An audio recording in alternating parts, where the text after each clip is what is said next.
시도했고 이제 막 오셔서 준비가 잘 안 된 분도 있으신 것 같은데 네, 저희 그러면은 바로 이제 다음 시간 시작하도록 하겠습니다. 학생 프로그램 시작하기, 자바스크립트 시작하기 발표를 진행해 주실 임성호님 박수 부탁드리도록 하겠습니다.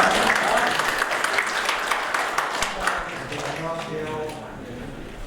방금 얘기한 얘기를 조금 또 할 것 같은데 사실 쉬는 시간이 되게 짧기도 했고 그리고 이제 막 오셔서 되게 소중한 분들이 좀 계실 것 같아요. 그럼 시작하기 전에 기지개 한번 펴고 시작하면은 좀 더 좋을 것 같아서 한번 기지개 한번 펴볼까요?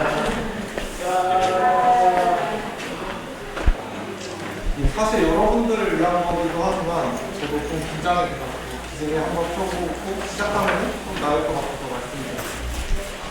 네, 저는 함수형 프로그래밍 시작하기라는 주제로 발표할 거고 자바스크립트를 통해 함수형 프로그래밍을 시작해 볼 거예요.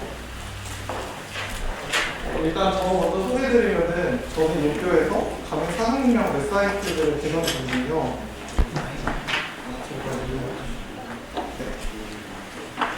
그리고 저는 인천에서 초, 중, 고, 대학교에 군대까지 모두 나와서 지역에 대한 관심이 있어요. 그리고 좀 특이한 게 저는 철학과 출신의 개발자예요.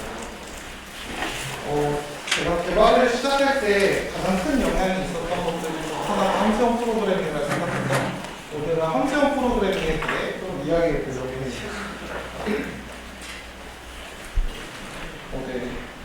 시작하기 앞서서 저는 사실 함수형 프로그래밍에 대해서 사람들이 두려워하지 않았으면 했어요.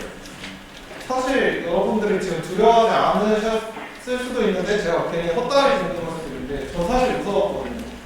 함수형 프로그래밍에 대해 검색하면 되게 생소한 언어들이 검색되고 알 수 없는 말들이 가득했어요. 그리고 제가 함수형 프로그래밍에 대해 조금이라도 알고 봤을 때 그럼 함수형 프로그래밍 뭐야? 라고 했을 때 뭔가 대답을 못 하겠더라고요. 그래서 여러분들이 함수형 프로그래밍을 무섭지 않고 오늘 모아드리는 게 저의 목표입니다. 요 왼쪽 글을 보면 앞에 머신러닝 관련해서 발표해 주신 분들에게 조금 민망하긴 하지만 제가 한 서비스를 통해서 요 함수형 프로그래밍을 두려워하는 신입개발자라는 그림을 만들어 본 거예요. 만들었더니 되게 막 정각이 불행하고 막 어두컴컴한 이미지가 나오는데 저희 보면 파란색 한 줄기 빛이 보이잖아요. 여러분이 오늘 이 강의를 들으시고 조그마한 빗줄기라도 보고 가셨으면 하는 작은 마음이 있습니다. 네, 함수형 프로그래밍이 왜 두려움의 대상이 되었지? 그러면 두렵지 않게 하기 위해서 어느 부분을 알아야 할까? 이렇게 생각해 보면은 함수형 프로그래밍의 정의가 무엇인지 그리고 함수형 프로그래밍을 처음에 시작할 때 막 하스켈, 스칼라, 코틀린 이런 언어들로 시작하기보다는 저희가 조금 더 익숙한 자바스크립트를 사용할 수 있다는 점에서도 얘기해 보려고 하고 무시무시한 친구라는 나쁜 소문들이 돌고 있어요. 그래서 오늘 세션 후에 이런 생각들이 좀 바뀌셨으면 좋겠습니다. 네. 함수형 프로그래밍이 무엇인지 알아보기 위해서 먼저 세 가지를 볼 거예요. 첫 번째로는 함수형 프로그래밍이 무엇인지 정의를 볼 거고 그리고 함수형 프로그래밍의 기본이 되는 수학적 함수 그리고 중요한 키워드인 불변성을 이야기할 겁니다. 네. 요 위키피디아에 있는 함수형 프로그래밍 정의인데요. 함수형 프로그래밍은 자료 처리를 수학적 함수의 계산으로 취급하고 상태와 다른 데이터를 관리하는 프로그래밍 패러다임의 하나이다. 라고 했을 때 여기서 가장 이해가 안 가는? 가장 이게 무슨 말이지? 하는 게 어느 것들이 있으신가요? 네, 혼자 약간 북치고 당쳐보는 저는 사실 수학적 함수라는 개념하고 상태와 다른 데이터를 관리한다. 이 두 가지 말이 가장 무슨 말인지 몰랐던 것 같아요. 그래서 이 두 가지에 대해서 이제 설명을 해보려고 해요. 수학적 함수를 알아보기에 앞서서 수학적 함수를 포함한 개념인 순수함수에 대해서 이야기를 해보려고 해요. 이 순수함수는 같은 입력이 있으면 같은 출력을 해요. 들어온 문자가 같으면 결과가 항상 같은 함수. 방황과 이해에는 외부와의 소통이 없다는 특징을 가지고 있습니다. 이런 정의만 보면 순수함수가 어떤 건지 잘 모르실 것 같아서 예시를 하나 가져와 볼게요. 이 예시에서 두 번째 라인부터 시작되는 pure add가 순수 함수인데 이거 a와 b에 같은 값이 온다면 결과값이 같아요. 그래서 밑에 보시면 pure add에 2와 5를 주었을 때 항상 10이 각각 출력되는 것을 볼 수가 있어요. 그에 반면에서 그 밑에 있는 not pure add라는 함수는 여러분이 예상하시듯이 순수하지 않은 함수인데요. 이 순수하지 않은 함수에는 전혀 변수의 이펙트가 영향을 주어서 not pure add에 2와 5를 주었을 때 항상 같은 값이 출력되지 않는 것을 볼 수가 있어요. 네. 순수 함수를 이해했고 이제 드디어 수학적 함수를 이야기해 보려고 하는데 여러분들 중학교 2학년 때부터 함수 기억하시나요? 사실 정의역, 치역 이런 이야기들이 조금 어려울 수가 있는데 정의판을 읽어보면 두 집합 xy에서 집합 x의 원소에 대하여 집합 y의 원소가 하나씩만 대응될 때 이 대응을 집합 x에서 y를 함수라고 하며 이것을 fx는 y라고 나타내곤 합니다. 라는 정의가 있어요. 근데 결국 이게 무슨 말을 하는 거냐면 함수는 입력으로 출력이 정해지는 거 그것을 이야기해요. 그래서 밑에 그림과 같이 정의역 하나에 치역이 하나에 대응되는 모습 그리고 인풋 하나에도 아웃풋 하나가 결정되는 이런 박스와 같은 모습을 보실 수가 있어요.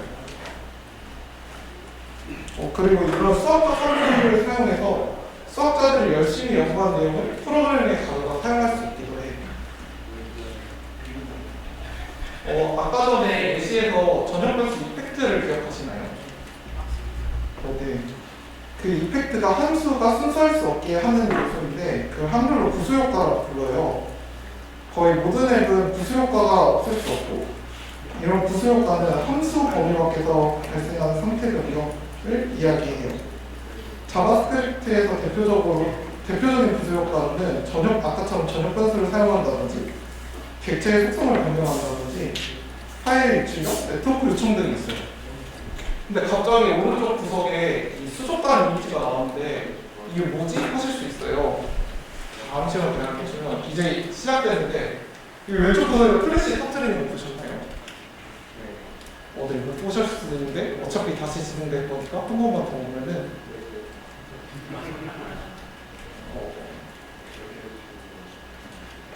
네. 터뜨리고 저기 갑자기 물고기가 부딪혀 죽는 모습을 볼 수가 있어요. 조금 잔인한 장면이라 죄송한 마음도 있긴 한데 어쨌든 관리자가 수도관을 아무리 잘 만들었어도 이 외부의 프레시, 이펙트 한 방에 물고기가 죽는 모습을 볼 수가 있어요. 그래서 이거 이펙트의 정말 좋은 예시라고 생각해서 제가 와봤습니다.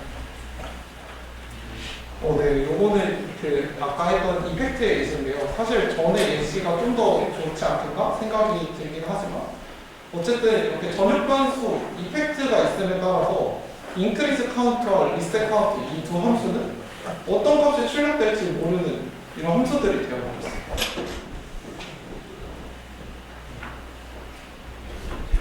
네. 그리고 리액트의 컴포넌트 또한 하나의 함수예요. 그래서 저는 사실 유스 이펙트가 처음에 이해하기가 너무 어려웠거든요. 유스 이펙트의 그 디펜던시 어레이에 뭐 아무것도 안 하면은 컴포넌트가 뭐하는 D야. 클래스 컴포넌트에 이런 라이프 사이클들이 있는데 유스 이펙트는 그런 걸 대체해 라고 했을 때 사실 저는 클래스 컴포넌트를 사용해본 적도 없고 정말 이해가 안 가는데 사실 그 이해할 수 있었던 키는 이름에 있었더라고요. 그 리액트 공식 홈페이지에서 유스 이펙트라고 해서 검색해서 들어갔을 때 using the effect hook이라고 하는데 이 리액트에서는 부수효과를 제공하는 게 유스 이펙트 훅을 제공. 그리고 이 리액트에서 데이터 가져오기, 구독 설정하기, 수동으로 리액트 컴포넌트에 동물 수정하는 것, 이 모델을 이펙트라고 하고 이거를 다룰 수 있도록 유스 이펙트라는 훅을 제공하는 거였습니다. 그리고 함수형 프로그래밍의 되게 중요한 개념 중에 하나의 불변성에 대해 얘기해 보려고 하는데요. 이 자바스크립트는 기본적으로 얕은 복사를 하기 때문에 예상치 않게 데이터가 수정될 수 있어요. 그래서 우리는 불변성을 지키는 것이 되게 필요해요. 이 함수를 통해 데이터가 변경되지 않는 것을 보장하고 함수 내에서 새로운 변수를 생성하여 이를 반환, 복사에 따라여 예측 가능성과 안정성을 높이는 것이 필요해요. 되게 얕은 복사, 깊은 복사, 그리고 자바스크립트를 사용해 보셨다면 되게 많이 보셨을 예시 중에 하나인데요. 저 오브젝트의 이름은 소모, 그리고 나이가 30인 객체를 new 오브젝트에 복사했을 때 이 new 오브젝트는 얕은 복사가 되었기 때문에 원본의 오브젝트의 네임을 변경했을 때 new 오브젝트 또한 변경되는 것을 볼 수가 있어요. 그래서 저희는 이 불변성을 지키기 위해서 최근에는 스프레드 신텍스를 사용하기도 하고 제이슨 스트링 파일에 다시 파스하기도 하고 람다나 언더스코어 이런 라이브러리를 사용해서 디클론 하기도 해요. 그래서 함수형 프로그램이 뭐지? 하는 걸 정리했을 때 결과적으로 이 함수형 프로그래밍은 자료 처리를 수학적 함수의 계산을 취급하고 상태와 다른 데이터를 관리하는 함수형 패러다임의 하나이다 라는 이 말은 결국 우리가 중2 때 배운 함수를 가지고 프로그래밍하는 패러다임이었어요. 그리고 약간 부수효과에 대해서 약간 오해할 수 있는 지점을 하나 이야기해 보려고 하는데요. 이 함수형 프로그래밍은 부수효과를 항상 외면하는 것은 아니에요. 오히려 부수효과를 잘 다루는 것이 중요해요. 이 부수효과를 멀리하라는 것이 외면하라는 건 아니고 부수효과를 외면하는 것이 아닌 잘 다루는 것이 중요해요. 이 자기가 만든 프로그램에서 부수효과의 영향을 줄여나가는 게 되게 중요하다고 생각을 해요. 그래서 그럼 부수효과 어떻게 잘 다루는데? 라고 했을 때 이게 어니언 아키텍처라고 부르는데 이 인터랙션 계층이 사실 이펙트가 있는 계층이에요. 그래서 이 액션, 계산, 언어 이런 개념들이 있는데 이건 쏙쏙 들어오는 함수형 프로그래밍이라는 책에서 제공하는 개념이고 그 책을 보시면 더 이해가 잘 가실 것 같고 결과적으로는 처음에 함수를 만들었을 때 이게 전부 다 이펙트가 있는 함수라고 느껴질 수도 있어요. 어떻게 인터랙션 없는 함수가 있지? 라고 느껴질 수 있는데 그 함수 내에서 순수 함수, 그러니까 수학적 함수를 찾아서 분리해 나가는 작업들이 필요해요. 그리고 이제 아까 얘기했듯이 함수형 프로그래밍을 검색했을 때 되게 평소에 잘 사용하지도 않았어 모르는 언어들도 검색되고 이걸 실행하는 환경 또한 구축하는 게 되게 귀찮기도 하고 어려운 작업이에요. 근데 자바스크립트는 함수형 프로그램을 시작하기 되게 좋은 언어 중에 하나예요. 네. 그래서 왜 그런지 하나하나 개념들을 보면서 이야기해 보려고 합니다. 네. 프로그래밍 언어를 배울 때 어떤 걸 제일 먼저 하나요? 네. 사실 답변이 없으실 줄 알고 또 조금 써온 거는 사실 헬로 월드라는 답변이 있을 줄 알았어요. 근데 사실 프로그램 배울 때 제일 먼저 하는 거 생각해보면은 변수 선언하고 거기에 값을 할당하는 그걸 가장 먼저 하거든요. 그래서 저는 일분함수라는 개념을 가장 먼저 가져왔어요. 이 함수형 프로그래밍에서는 이 함수를 값으로 담을 수 있느냐 이게 되게 중요해요. 이 함수를 변수에 담을 수 있고 함수나 메서드에 인자로 넘길 수 있고 함수나 메서드에 리턴할 수 있다. 이런 개념을 1급 객체라고 하는데 그거를 1급 함수, 오차함수라고 부르기도 합니다. 예시를 조금 볼까요?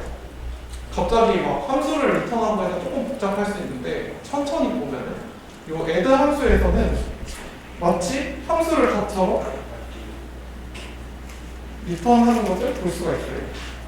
그리고 이 add 5를 했을 때 함수가 반환되는 것을 저희가 예상할 수 있죠. 근데 이 함수가 반환된 것을 add 5라는 변수에 담을 수도 있습니다. 그리고 실행 가능한 함수를 인자로 넘겨 사용하는 걸 콜백 함수라고 부르는데 거기에 대한 예시예요. 그래서 함수나 메서드에 인자로 넘길 수 있다는 걸 보여드리려고 하는데 이 그리팅이라는 함수가 실행되었을 때 이 성우이라는 이름을 받아서 이 say name의 콘솔 로그에 헬로 성우님이 출력되는 걸 보실 수가 있어요. 그리고 사실 이게 개념이 조금 어려울 수 있는데 클로저라는 걸 설명하려고 해요. 일단 정의부터 보면 자신이 생성될 때 루프에서 알 수 있었던 변수를 기억하는 함수다. 근데 이거에 대해서 그 코어 자바스크립트라는 책에서는 어떤 함수 A에서 선언한 변수 A를 참조하는 외부 함수 B를 외부로 전달할 경우 A의 실행 컨텍스트가 종료된 이후에도 변수 A가 사라지지 않는 현상이라고 이야기해요. 이게 사실 개념이 조금 어려울 수 있지만 뒤에 코드를 보고 이해를 하면은 정말 별거 아니라는 걸 알 수가 있어요. 아까 예시와 같은 함수인데 저희가 주목해야 될 거는 저 포스트 L5 하고 L에 5를 던졌을 때 저 5예요. 밑에 다시 add 함수로 올라가면은 요 add 함수의 a에 5를 받아내고 나서 나중에 요 펑션 b를 리턴해 줬을 때 요 add5 그러니까 add5의 당긴 함수에서는 요 add5에 4라는 인자만 넘겨도 요 5를 기억하고 있는 상태여서 줄을 출력하시는 걸 볼 수가 있어요. 그 다음에 커링에 대해 설명하려고 하는데요. 다인수 함수를 1인수 함수의 열로 나타내기 위해 사용하는 방법이에요. 이 커링을 통해서 형태는 다르지만 동작을 같은 함수들을 만들 수 있고 하나의 함수를 가지고 여러 해석이 가능하기도 할 수가 있어요. 이 함수형 프로그램 함수 중 맨 밑에 보시면 리프트라는 함수를 사용하면 인자의 순서를 바꾸는 것도 가능하고 예시처럼 어레이의 메소드 맵도 함수형 메소드이고 커링이 가능해요. 그리고 리프트를 통해 인자의 순서를 바꾸면은 해석이 다른 새로운 함수가 생기기도 해요. 기능은 같은 이런 함수들이 생겨요. 그래서 하나의 함수를 가지고 여러 해석이 가능해요. 이 커링의 예시를 하기 위해서 이 커링을 어떻게 만들지 하는 예시를 하나 가져왔는데 정말 단순하게 이 두 개의 인자 A와 B를 받아오는 인자를 가지고 있는 함수인 애들을 커링을 하는 방법은 하나씩 받아오게 하고 결과를 출력하는 방식으로 바꿀 수가 있어요. 그 커리라고 해서 되게 카레를 생각하실 수 있는데 이 커링이 사람 이름이라고 합니다. 네, 그리고 화살표 함수의 도움을 받으면 코드를 더 간결하게 할 수 있고 함수를 순수하게 만들 수 있는데요. 이 화살표 함수는 리턴문을 생략해서 결과값을 암시적으로 반환이 가능해요. 그리고 커링드 함수를 선호하는 경우 매개변수를 보기가 더 좋아요. 이 화살표 함수를 통해 코드가 간결해지고 이해하기도 더 좋아집니다. 위에는 앞서 보여드렸던 예시고 밑에 add 및 에로 펑션 보시면은 어떤 매개변수가 들어오고 어떤 동작을 한다 라는 것을 되게 더 직관적으로 보실 수 있는 것을 볼 수가 있어요. 그리고 되게 함수형 프로그래밍의 중요한 개념 중에 하나인데 이 수학적 함수를 사용하여 함수의 합성에 대해서 함수의 합성이 가능해요. 이거는 저희가 수학에서 배웠던 함수의 합성과 관련인데요. 여러 개의 함수를 조합해서 새로운 함수를 만들 수도 있고 이 검증된 함수를 합성에 사용해서 코드의 재사용성을 높이고 코드의 가독성을 높일 수도 있어요. 일반적으로 이런 합성은 컴포즈 함수 또는 파이프 함수로 합니다.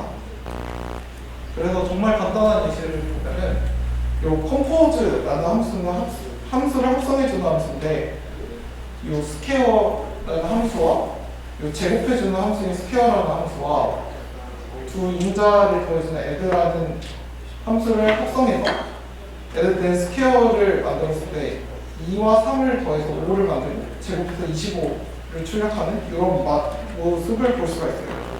add된 스퀘어를 저렇게 주석과 같이 만들었다면은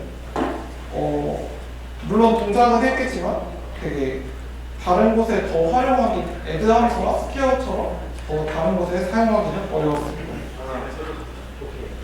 그리고 함수형 프로그램을 하는 데 있어서 추가적으로 알면 좋은 친구들을 몇 들려왔어요. 타입스크립트와 테스트인데요. 이 타입스크립트의 함수의 입력과 출력을 명시함으로써 저희가 좀 더 예측 가능한 함수를 만들 수 있어요. 그리고 저는 사실 이 입력과 출력을 명시함으로써 저희가 퍼즐을 맞출 때 보면은 이 겉에 사인부터 맞추고 안에를 채워나가잖아요. 이것처럼 겉을 미리 채운 상태에서 안을 채워나가는 좀 더 함수형 프로그램을 좀 더 쉽게 해주는 요소가 있다고 생각했어요. 물론 이런 무시무시한 부수 효과, 동이나 API 조작 같은 그래서 잘못된 타입으로 고생할 수도 있지만 우리의 함수를 더욱더 예측 가능하게 하고 좀 더 함수를 만드는 데 힌트를 준다는 점도 되게 이점이 있다고 생각했습니다. 그리고 테스트인데요. 순수 함수는 입력값이 같으면 항상 같은 결과를 반환해요. 이를 통해서 일관된 테스트를 만들 수가 있고, 이 작은 순수 함수가 검정됐으면 합성하여 사용하는 함수 또한 믿을 수가 있어요.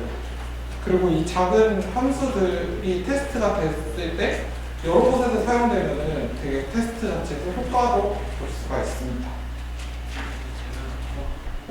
네, 대망의 정리하기인데요. 일단은 제가 오늘 얘기한 내용은 크게 세 가지예요. 이 함수형 프로그래밍은 수학적 함수를 사용하여 선택과 검역 데이터를 여의하는 프로그래밍 방법이다 라는 정의에 대해서 얘기를 했고, 이 자바스크립트에서는 함수를 각성을 사용할 수 있어 함수형 프로그래밍이 가능하다. 그리고 타입스크립트 테스트의 도움을 받아 더 안전하고 견고한 함수형 프로그래밍이 가능하다. 이 세 가지입니다. 그리고 더 공부하고 싶다면은 함수형 프로그래밍 개념을 가지고 있는 라이브러리를 사용해 보는 것도 좋고, 아까 합성과 같이 수학적 함수를 사용하기 때문에 수학적 개념들을 사용할 수가 있어요. 타입 이론이나 카테고리 이론이나 수학적 객체들을 사용한다면 더 이미 수학에서 발전시킨 개념들을 프로그램에 가져다 사용할 수가 있습니다. 그리고 사실 자바스크립트가 함수형 프로그래밍 하기 되게 좋아요 라고 했지만 제기하는 데도 이슈가 있고 패턴 매칭과 같은 이런 문법이 없어요. 그래서 함수형 프로그래밍을 진짜 공부해보고 싶다면은 코틀린, 스칼라, 하스켈과 같은 함수형 프로그래밍 언어를 사용해보는 것도 되게 좋다고 생각해요. 그리고 함수형 프로그래밍을 되게 배우고 하기 어려운데 저희가 함께 스터디를 만들어 보면 좀 더 좋을 거라고 생각을 했습니다. 그래서 제가 언젠가 나중에 함수형 프로그래밍이라는 주제를 가지고 스터디를 만들었을 때 여러분이 함께 해주시면 좀 더 감사하겠습니다. 네, 끝입니다.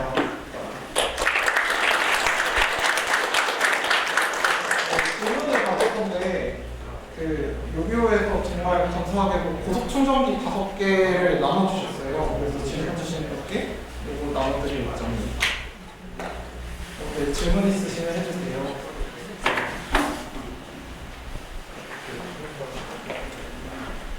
한 번씩.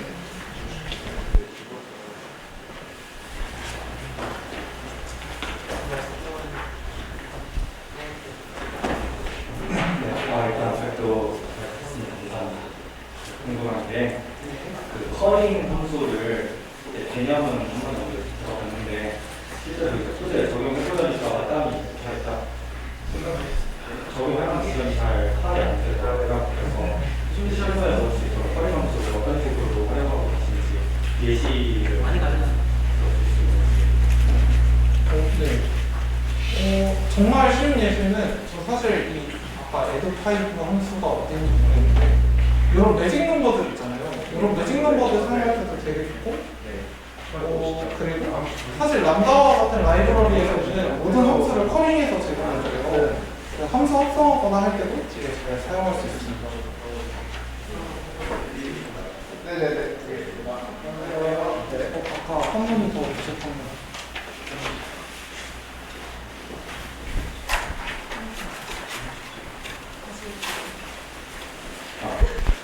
발표 잘 들었습니다.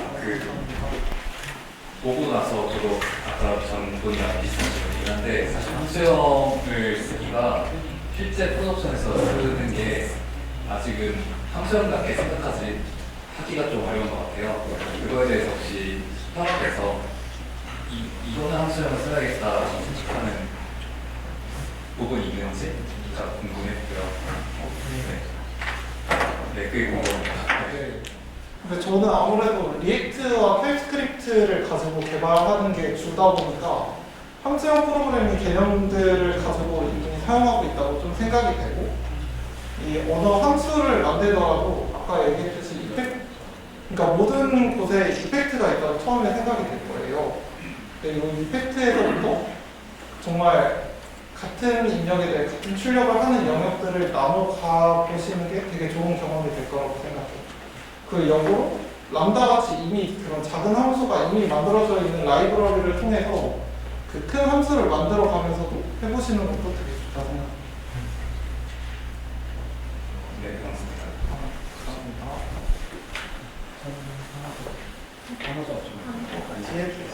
여기도 네. 나오네. 다음. 저희 모두 하시는 게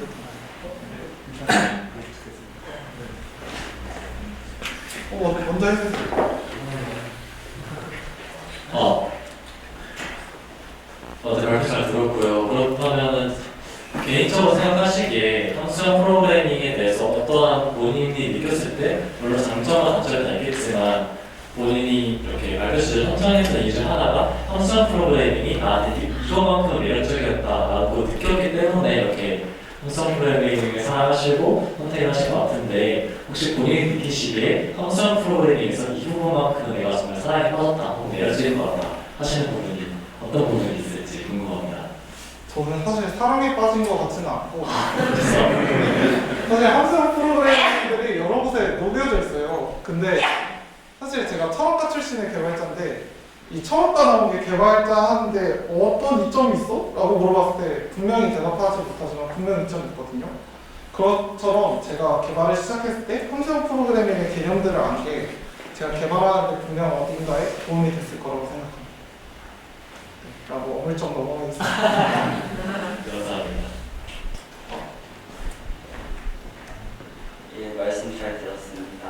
감사합니다. 네, 저도 이제 함수형 프로그래밍을 좀 많이 사용하고 있는 입장에서 함수형 프로그래밍을 쓸 때마다 좀 고민을 하고 있는 게 이제 함수형 프로그래밍이 가독성, 그러니까 다른 이제 개발자들한테 어떤 식으로 이제 이해를 시킬 수 있을까. 예를 들어서 이제 함수형 컴포넌트에 좀 구성형이라고 얘기하면 좀 클래스형을 많이 써서 어떤 객체나 이런 형식으로 이제 관리를 하는 부분으로 이제 작업을 많이 하는데 객체는 사실 어떠한 그 카테고리나 이런 식으로 묶어가지고 이제 이런 객체 안에 어떤 펑션이라든지 어떤 변수가 있다라는 걸 제시를 함으로써 좀 가독성적인 부분에서 이점이 있다고 생각을 하는데 함수형은 좀 작성을 하기가 쉬운 건 분명히 있는 것 같아요. 근데 그런 부분에서 이제 상대방 다른 개발자들이나 동료 개발자들에게 이 함수가 특히 이제 아까 전에 말했던 자바스크립트 같은 경우 일급 객체로 함수를 또 리턴을 할 수가 있잖아요.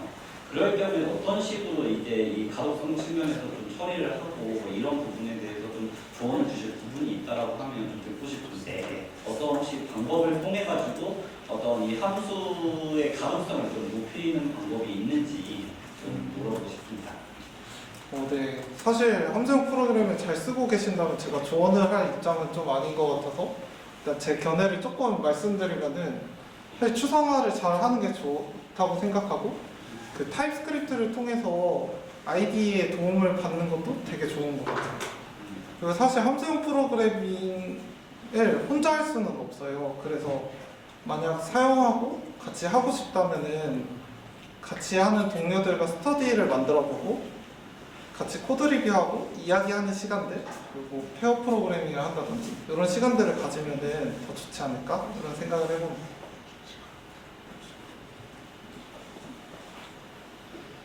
혹시 더 질문하실 분 계신가요?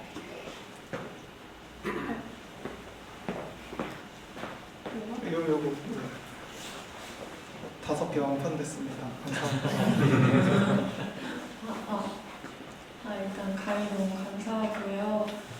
저는 강의 내용 관련된 질문은 아니고 강의해주신 임성원님한테 궁금한 부분이 있어서 철학과 출신이라고 하셨는데 저도 이제 컴퓨터 전공자가 아니라 디자인과라서 디자인과인데 이제 웹 프로그래밍에 관심이 있어서 듣게 되었거든요. 근데 아무래도 프로그래밍을 하다 보면은 그 기초 지식이라든가 이걸 알고 있으면 더 편하게 프로그래밍을 할 수 있을 텐데 몰라가지고 막히는 부분들이 좀 있더라고요. 이럴 때 어떻게 극복하셨는지 어떻게 공부하셨는지 좀 궁금합니다. 네. 사실 저는 처음에 좀 부딪혀보면서 했던 것 같아요. 그러니까 사실 그런 기본 CS 기본이 없다 보니까 일단 만들어 보면서 겪었던 것 같고, 그러다 보니까 저들이 나랑, 그러니까 이미 컴퓨터 공학에 나오고 전공한 사람들이 나랑 어떤 차이가 있지라고 생각을 좀 해보니까 어떤 점들이구나 이런 걸 알겠더라고요. 그래서 그런 거를 막 너무 급하게 하진 않고 차근차근 공부해 나갔던 것 같습니다. 감사합니다. 또 질문하실 분 계신가요? 네, 없으시면은 마치겠습니다. 성원님께 박수 한번 부탁드립니다. 이런 시간 감사합니다. 저희 6시까지 쉬고 6시에 다음 시간으로 뵐게요.